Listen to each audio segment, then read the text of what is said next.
Baik, Assalamualaikum warahmatullahi wabarakatuh. Pada kesempatan hari ini, saya akan menyampaikan mengenai hakikat apresiasi prosa. Ya.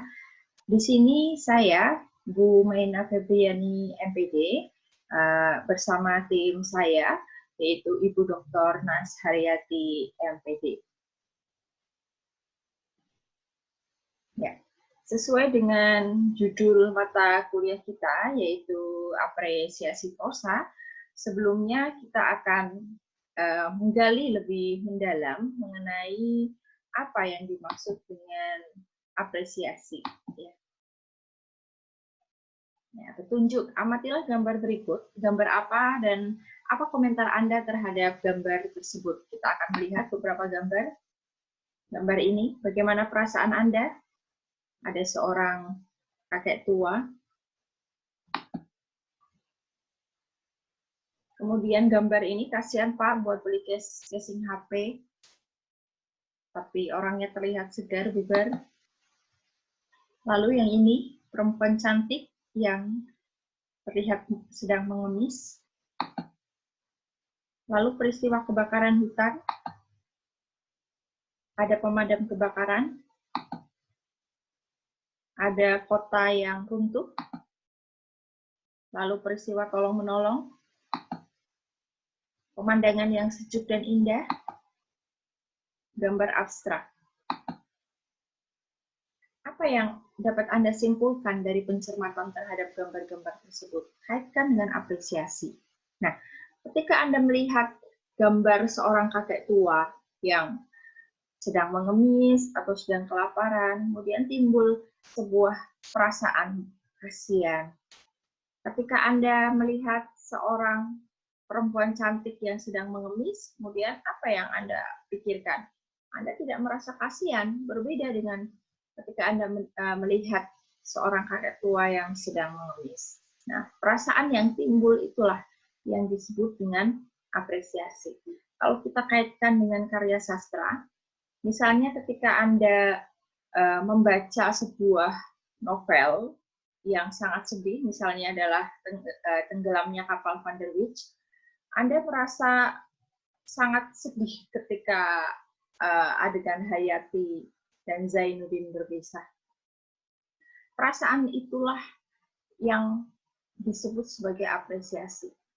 Lain halnya ketika Anda membaca novel karya Raditya Dika, Anda tertawa sampai terpingkal-pingkal. Nah, itu artinya Anda sudah melakukan apresiasi terhadap karya sastra.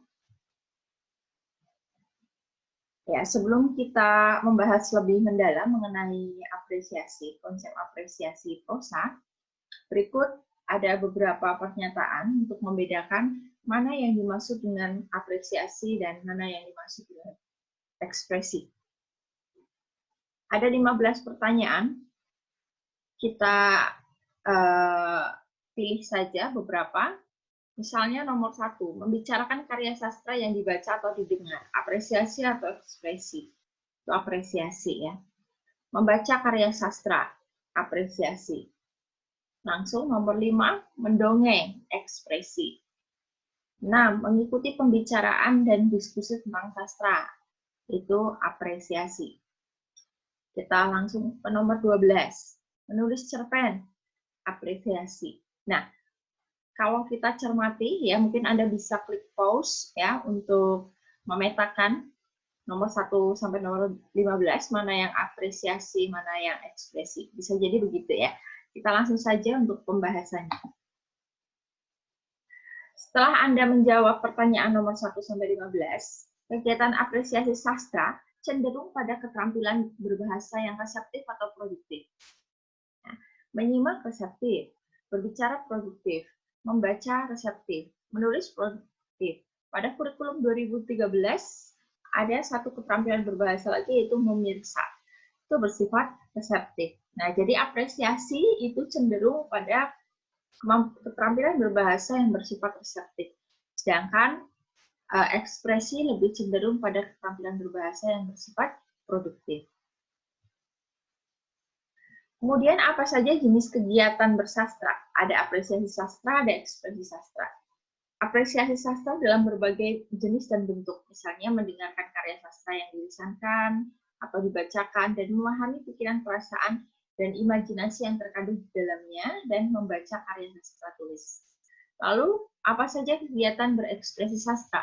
Yaitu melalui kegiatan menulis karya sastra, yaitu mengekspresikan pikiran, perasaan, dan imajinasi dengan menggunakan bahasa tulis dan melisankan karya sastra, berupa menuturkan, membawakan, dan membacakan karya sastra. Lalu apa pengertian apresiasi prosa? Pengertian apresiasi sastra yaitu kegiatan menggauli karya sastra secara sungguh-sungguh sehingga tumbuh pengertian, penghargaan, kepekaan pikiran kritis, dan kepekaan perasaan yang baik terhadap karya sastra. Kalau Anda lihat di sini ada kata menggauli ya. Nah, kenapa harus menggunakan kata menggauli? Ini kami kutip dari Effendi ya. Kenapa harus menggunakan kata menggauli? Menggauli itu adalah kegiatan untuk merasakan dengan sungguh-sungguh, merasakan dengan mendalam terkait suatu hal. Jadi kata yang paling tepat untuk menggambarkan kegiatan apresiasi adalah menggauli. Karena menggauli karya sastra itu Anda seperti masuk ke dalam cerita yang ada di dalam karya sastra itu. Seperti halnya Anda ikut menangis ketika si tokoh itu bersedih, Anda ikut tertawa ketika si tokoh itu gembira. Nah, itu adalah sebuah peristiwa menggauli atau dalam konteks bersastra yaitu apresiasi sastra. Apa saja tahapan apresiasi? Yang pertama menggemari, menikmati, mereaksi, sampai pada menilai.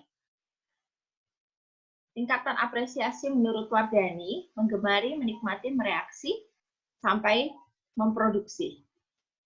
Lalu, apa saja aspek yang terlibat dalam proses apresiasi? Ada aspek kognitif, emotif, dan evaluatif. Apa contoh aspek kognitif? Jadi ketika Anda menganalisis karya sastra, misalnya Anda membaca karya sastra, lalu Anda dapat melibatkan aspek kognitif Anda, misal, oh ini tokoh dalam karya sastra adalah si A, alurnya begini, kemudian konfliknya begini, misalnya Anda menganalisis secara struktural, ya, maka Anda melibatkan aspek kognitif Anda. Itu adalah aspek kognitif yang terlibat dalam apresiasi. Lalu aspek emotif, ya. Aspek emotif adalah Anda melibatkan perasaan Anda ketika Anda mengapresiasi karya sastra. Anda ikut bersedih, Anda ikut gembira, Anda ikut malu-malu, ya. Jadi perasaan yang timbul ketika Anda mengapresiasi karya sastra itu adalah aspek emotif. Lalu aspek evaluatif adalah Anda bisa menilai, bahkan mengevaluasi karya sastra. Ini baik atau buruk, atau bahkan Anda bisa menilai peristiwa yang terjadi di karya sastra itu. Misalnya ada sebuah peristiwa pembunuhan yang dilakukan oleh anak kepada ibunya, Anda bisa melakukan evaluasi bahwa itu perbuatan yang baik atau perbuatan yang buruk. Atau Anda lihat dari sisi yang lain. Nah, itu berarti Anda bisa menggunakan aspek evaluatif Anda. Lalu kegiatan apresiasi itu ada dua. Yang pertama kegiatan langsung, yang kedua kegiatan tidak langsung. Yang pertama terkait kegiatan langsung adalah Anda menggunakan indera Anda secara langsung dalam mengapresiasi karya sastra. Atau Anda berhadapan secara langsung dengan karya sastra. Misalnya Anda membaca novel, membaca puisi, membaca naskah drama, itu adalah kegiatan langsung. Kalau kegiatan tidak langsung adalah Anda tidak berhadapan secara langsung dengan karya sastra. Misalnya Anda berdiskusi tentang karya sastra, maka itu kegiatan tidak langsung.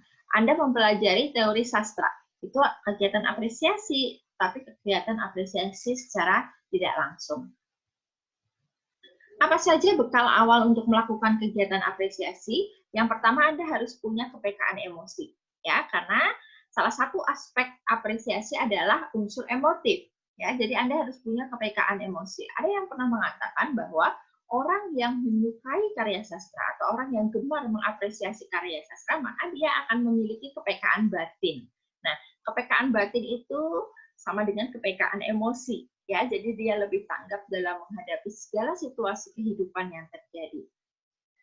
2, pengetahuan dan pengalaman tentang kehidupan dan kemanusiaan. Sehingga tidak jarang orang yang mengapresiasi karya sastra itu bisa mengaitkan dengan kehidupan secara nyata, sehingga dia menjadi orang yang lebih bijak. 3, pemahaman aspek kebahasaan. Ya. 4, pemahaman tentang sastra. Lalu apa pengertian kajian sastra? Kajian sastra berasal dari kata kaji atau pelajaran atau penyelidikan tentang sesuatu. Kajian itu adalah proses cara perbuatan mengkaji, penyelidikan pelajaran yang mendalam atau penelaahan. Kajian memiliki hubungan dengan kata penelitian yang berarti mengumpulkan, mengolah, menganalisis data secara ilmiah.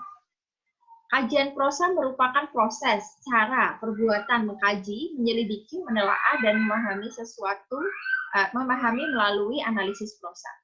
Tujuan utama kajian adalah mengetahui sejauh mana kualitas karya, kekurangan dan kelebihan dan keistimewaannya dibanding dengan karya sastra yang lain. Ya, karena di sini kita akan membedakan ya apa yang dimaksud dengan apresiasi sastra dan apa yang dimaksud dengan kajian sastra. Dalam konteks ini adalah karya sastra prosa. Lalu apakah kajian dan apresiasi berbeda? Ya, apresiasi mengungkapkan pertanyaan apa dan bagaimana.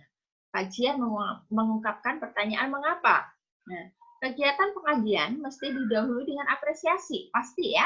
Tanpa apresiasi, tentu kajian tidak dapat dilakukan.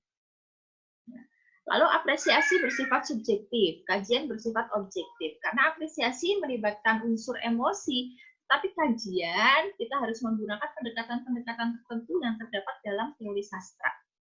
Pengapresiasian menyatu dengan karya yang diapresiasi. Pengkaji harus menjaga jarak dengan karya yang diapresiasi karena pengkajian itu bersifat objektif. Ya.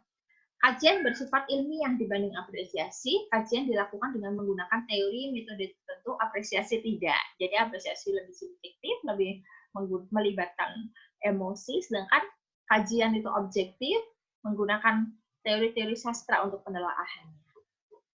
Baik, demikian penjelasan kami mengenai hakikat apresiasi prosa sampai dengan perbedaannya dengan kajian prosa. Semoga bermanfaat. Wassalamualaikum warahmatullahi wabarakatuh.